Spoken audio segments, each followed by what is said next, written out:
All right, I gave in. I sold all my bikes for an e-bike. No, I'm just joking, but we do have a lot to talk about. All right, a lot of you were bringing up some great points in my last video when I talked about things that would make you quit mountain biking. So I said, you know what? It's time to finally make a video giving my opinion on this. And what do we have right here? We have the Trek Fuel EXE. I know a lot of people love e-bikes, and I know a lot of people are indifferent of e-bikes. But me personally, I don't really care one way or another. I think e-bikes have their place for sure. And there are definitely places where I don't even want to ride unless I have an e-bike.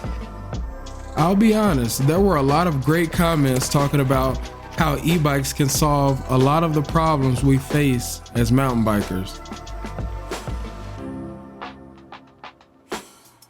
Let's take this first technical climb for example. This is a climb you might not be able to do on a normal bike, but on an e-bike, it makes it doable. Now let's watch this next guy. With the proper technique and strength, you can definitely still do it on a normal bike. That being said, just because it's doable on an e-bike doesn't mean you should approach it any differently.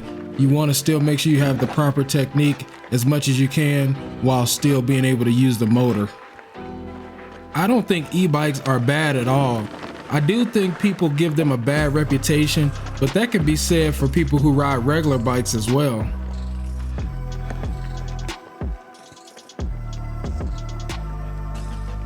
One great thing about e-bikes is that if you're trying to get a friend or a significant other into the sport, an e-bike is the easiest way to convince them. My goal is to keep this channel authentic and free from sponsored videos as possible. So if you want to help the channel grow, make sure you check out my Amazon store in the description below the video. Any purchases made through my link greatly support the channel.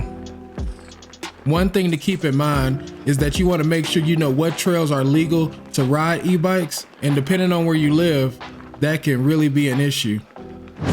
All right, here's a section where if I was on my normal bike, I don't think I would try to hit this. I've tried it before, but I've gotten too nervous about not being able to keep my momentum through this little narrow section right here and sliding off the edge.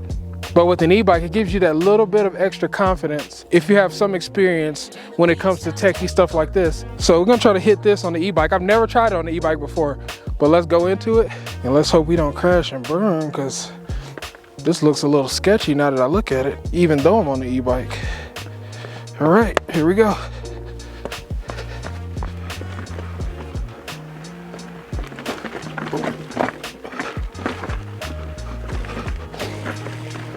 Oh, wow.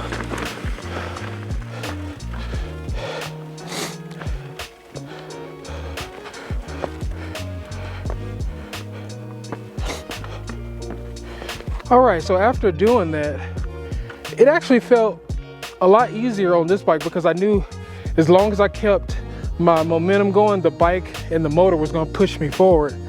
But if you don't have that motor, it's all on you, and you gotta rely more on balance and skill. But with this, you could just plow through it and really not have to worry. Now, there is some chance of you falling. Just because you have an e-bike doesn't mean you can get through something like this. But if you have the basic skills and knowledge of how to approach stuff like this, an e-bike will definitely make sections like this a lot easier. And this goes back to one of the reasons why I don't particularly ride e-bikes, is because it takes the accomplishment out of doing something like this. Like, I just did this and I'm just like, it's whatever. That's pretty easy because I'm on an e-bike. But if I was on a normal bike, I would have felt a lot more accomplished, if that makes any sense. That's just me personally.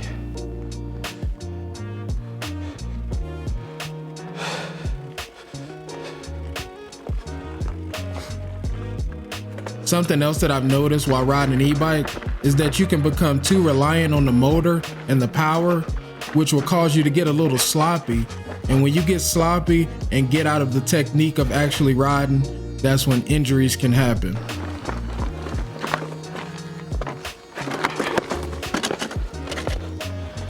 For some reason, many people think since you're on an e-bike, you'll just fly up the trails, and that's far from the truth. It's terrain dependent, of course, But on trails where you're actually in the mountains, you'll be winded even though you're on an e-bike. I'm completely exhausted climbing right now. Now let's touch on trail damage. Some people say that e-bikes can ruin the trails. Now I'm not a trail expert, but after thinking about this, I do see a couple of ways e-bikes can damage the trails. And that's overuse, meaning people who ride e-bikes are more likely to ride a lot more than people who don't ride them. Another reason I think is because you're able to avoid and ride around more things, which could result in widening the trails. In my opinion, I don't think e-bikes are bad at all. It's just a matter of personal preference and just being respectful while on the trails. Now it's time to put this e-bike to the ultimate test. I tried this on the Trek Roscoe 7 and I just couldn't do it. Now it's time to see if the e-bike can do it.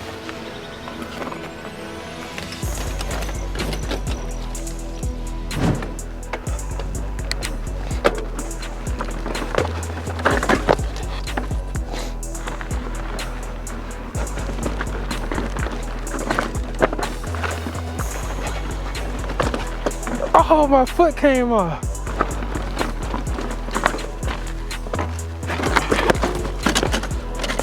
Even though I do think I can do this on a normal bike, as you can see, it's still very hard on an e-bike.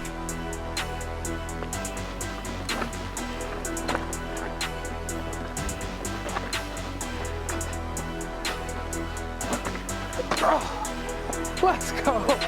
Let's go.